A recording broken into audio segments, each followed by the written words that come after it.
Hi everybody, I'm going to do a short muzzle loading video for you. I got a Thompson Center Encore thumb hole stock.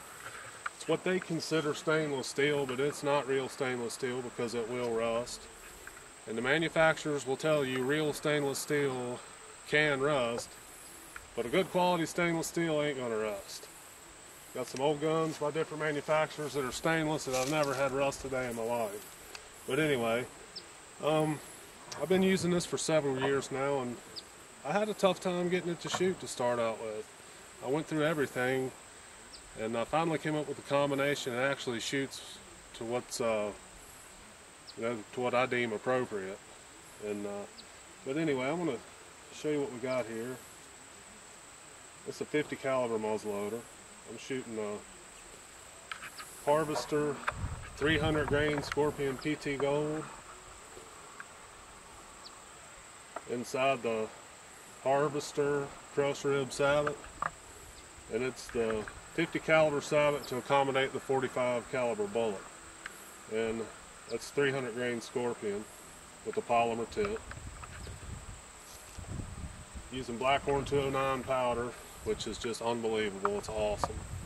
You can shoot over and over and over, and your accuracy stays consistent. You don't get that carbon buildup ring from your standard 209s and stuff like 777 and all your other powder substitutes. You don't get that carbon fouling in there like you do, but the Blackhorn is just phenomenal. So I'm going to use 100 grains in my powder measure. Just show you just some little steps I take. I get about half to 3/4 full, and I like to tap it to compact the powder charge. Just one of the things I do. It's not really necessary, but I think it gives you more consistent charges. And this is I would imagine a Thompson Center powder measure.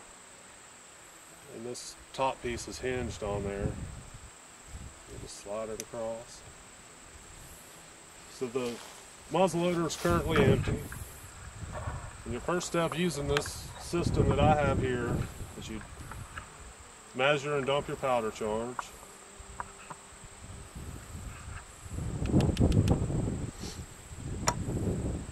Sometimes I'll just gently tap the side of the barrel, particularly if you think your gun might have just a little bit of oil in it or something. And then with the Thompsons, it's got that little 3/4 inch of starter space in there. This is a CVA Lifetime range muzzleloading rod. It's 3-piece brass with a nice turned aluminum handle on it. It fits in your hand real nice. And this here is a company I found a couple years ago. This is Spin Jag. I can't remember exactly how much they cost, but what it does, it spins so as to either you're cleaning or loading your bullet. The jag actually follows your bullet down the rifling instead of either your rod turning on the bullet and scratching it really bad, or if you're cleaning, when you push a patch down the barrel, the patch isn't just jumping the lands, it's actually following them, and it gives you a little bit better cleaning job. But we got our Scorpion started. I'm going to go ahead and seat it. And being that this is more of like a modern type projectile, notice the ease I'm sliding this projectile down with, one-handed, and I've shot it 2 or 3 times so far. But anyway, I like to just put a nice firm press, and when you find a charge that you like on your muzzleloader, you can mark your ramrod.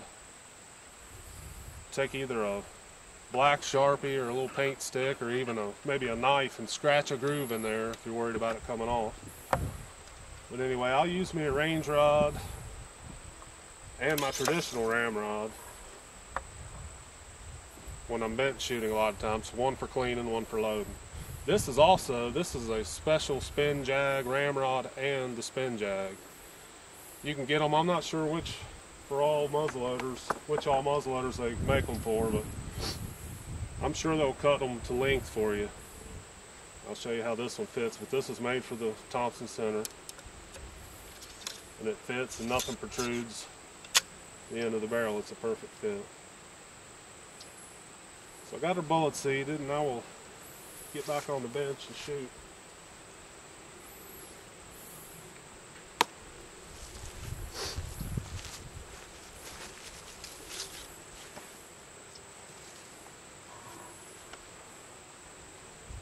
The last component in this little system that I've came up with for my gun. Now everybody's gun could be different, but this is just what mine likes.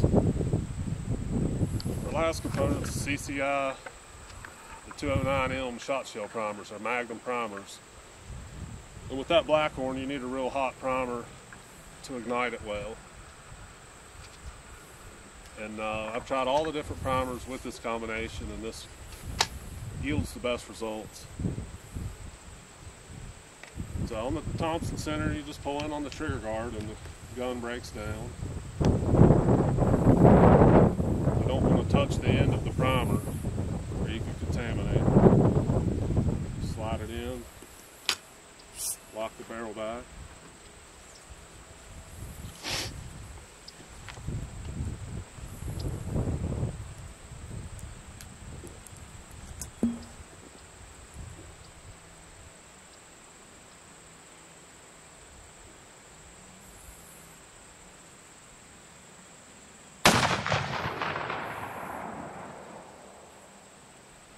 Shooting pretty good.